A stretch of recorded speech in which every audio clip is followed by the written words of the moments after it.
Welcome to josephsmithspolygamy.org, the audio version.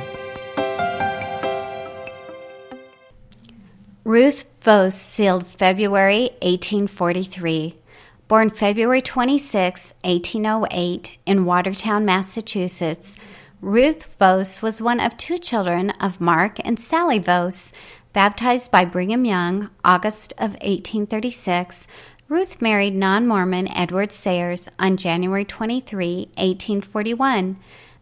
The Times and Seasons reported in St. Louis, Missouri, January 23rd, by Elder A.P. Rockwood, Mr. E. Sayers to Miss Ruth D. Vose, formerly of Boston, Mass. Joseph Smith became closely associated with the Sayers when hiding from Missouri lawmen in August of 1842.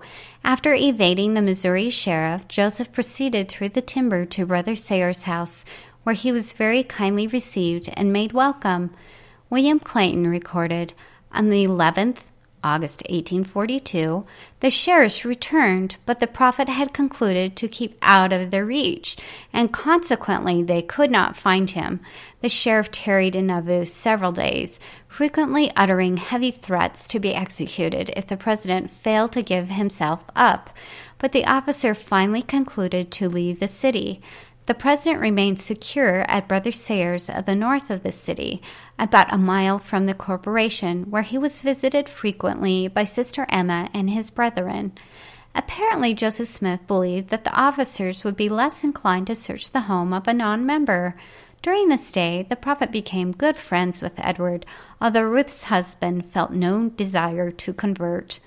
In 1869, Ruth signed an affidavit that reads, "Be it remembered that on the first day of May, A.D. 1869, personally appeared before me Elias Smith, probate judge for said county, Ruth Vose Sayers, who was by me sworn in due form of law, and upon her oath saith that on blank day of February, A.D.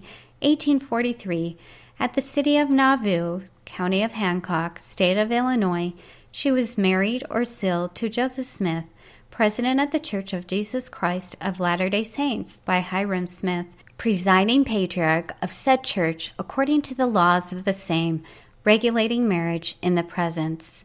Ruth states the sealing was performed by Hiram Smith, who did not accept plural marriage until several months later on May 26, 1843. Therefore, either the identity of the sealer or the date is in error. Regardless, Ruth Vose's sealing to Joseph Smith is important among all of the prophet's plural marriages to legally married women because it is documented to have been for eternity only, not time and eternity, and therefore did not include sexual relations. Within the research papers of Andrew Jensen, author of the 1887 Historical Record article on Joseph Smith's plural wives, is the following statement.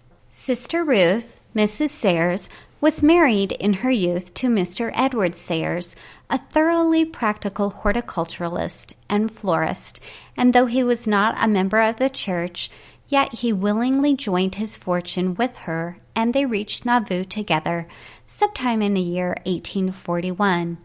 While there, the strongest affection sprang up between the prophet Joseph and Mr. Sayers, the latter, not attaching much importance to the theory of a future life, insisted that his wife Ruth should be sealed to the prophet for eternity, as he himself should only claim her in this life. She was accordingly then sealed to the prophet in Emma Smith's presence, and thus were become numbered among the prophet's plural wives. She, however, continued to live with Mr. Sayers, and remained true to her husband until his death. Another document confirms that concerning Joseph's plural sealing to Ruth Sayers, Joseph did not pick that woman. She went to see whether she should marry her husband for eternity. Ruth and Edward chose to return to Boston, where they stayed until 1849. She was unable to be sealed by proxy to Joseph in the Nauvoo Temple, but church president Lorenzo Snow arranged for a vicarious ceremony to be performed for Ruth in the Salt Lake Temple in 1899.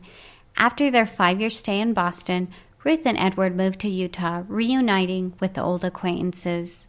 Edward died in 1861 and Ruth in 1884. Her obituary gives a glimpse of her demeanor. Tall and erect in figure, a countenance always beaming with human kindness, charitable to the poor, and ever ready to comfort the disconsolate, she endeared herself to her associates. She was a woman of brilliant conversational powers and possessed a ready fund of valuable information, especially upon topics of interest to the saints. She was never tired of relating incidents of her Boston life, nor of dwelling upon gospel themes and the days of Joseph and Hiram.